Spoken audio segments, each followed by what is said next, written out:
I was starting to write short stories, but at that time I didn't know that you did anything with them, so that was about it. Until I got married, and then I had a best friend, and she and I used to write short stories all the time, and we actually got to sell them. And I think I made 27 cents on my first book, $27. 27 cents. Anyway, somebody had told me that if you want to sell stories that are action adventure, they don't buy from women. So in those days, women only stayed home. So they said, if you want to sell something, don't give them your real name. So my first story, which I have a copy of right behind me somewhere, went to a magazine called Manhunt, and I was R.W. Lakin. By that time I was married. And that's how I got sold. They didn't know that I was a female. Wow. So how did you start writing for television then? Well, that's a long, detailed story. I was already married. I had one child. We moved to Los Angeles because he had this incredible job, and he was a physicist. And, well, I don't deal with this too much. He died very young, and I was left with 3 very small children. And I had to go to work. And that's an interesting story in itself, because I didn't know anybody who went to work. All my friends were housewives. And I didn't want to work in Woolworths. I didn't know what to do. I was also grieving, and I don't think I was thinking straight anyway. So I went to all the movie studios and tried to get a job. And then I did get a job at Universal as a secretary. And from there it was very interesting, because I wasn't making that much money, and I was reading all these scripts. And I thought, well, I wrote short stories, maybe I could learn to write a script. So I bought a book. If you want to learn how to cook, you buy a book. So I bought this book, Teleplay, and it gave me all my instructions. It told me what I should do and what the shots would be in television. And I thought of going into television because there were very much fewer movies being done. And I thought if this was television, I would have a chance, because there was a lot of air to film.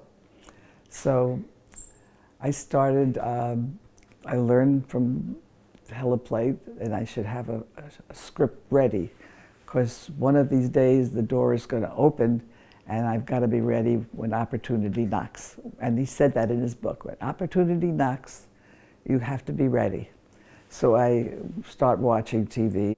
So I wrote a big script for Ben Casey, and I studied it, and we didn't have anything like videos, and we didn't have cassettes to save anything on, so I would sit there every Tuesday, Monday night, whatever it was, and write things down, and I got to do the characters, and I was really learning what I had to learn.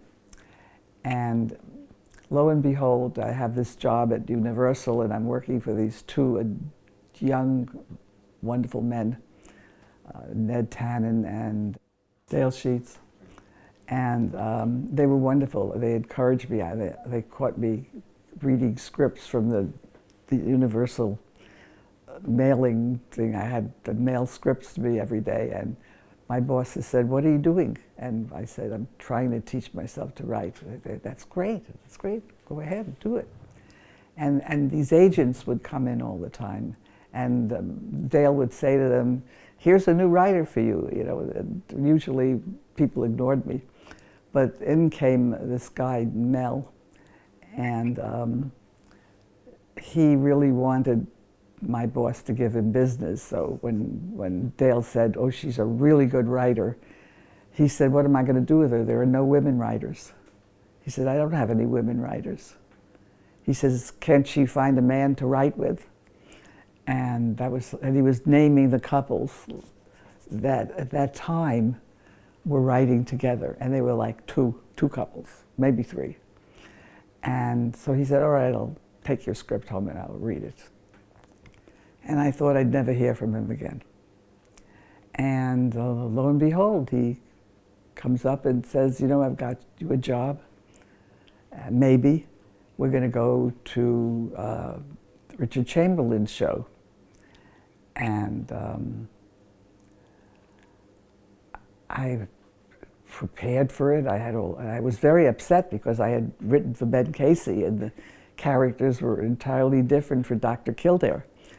And I practiced in front of a mirror all these story ideas I was going to try to sell. And at that time there were all these TV guides, and I was trying to read up on all the plots that they had done before.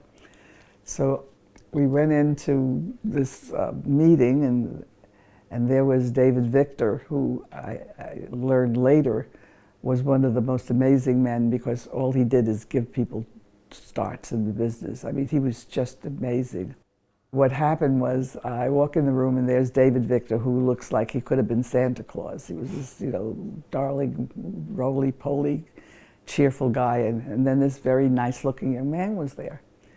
And I was very nervous, and I kept trying to pitch ideas, and they said, no, we've done that. No, we've done that. No, no, sorry, we've done that. And I was introduced to the young man and the other person in the room, and it was Sidney Pollack, who was going to direct my show. Now, Sidney Pollack was his first job. Oh, wow. Yeah, and he was very, very nice. And they both were very helpful to me. You know, I'm sure my first draft must have been horrible, but they were very good. They helped me, they gave me advice, they did all kinds of things. And then I met this little kid who was going to play the son in this thing. And of course, wouldn't you think that my agent, Mel Bloom, had said to David Victor, be nice to her, she's a widow, and she's trying to take care of her 3 children. So what did he want me to write about? It was a woman who becomes widowed. And I thought, oh boy, that's what they did. They knew about me, and that's what they wanted.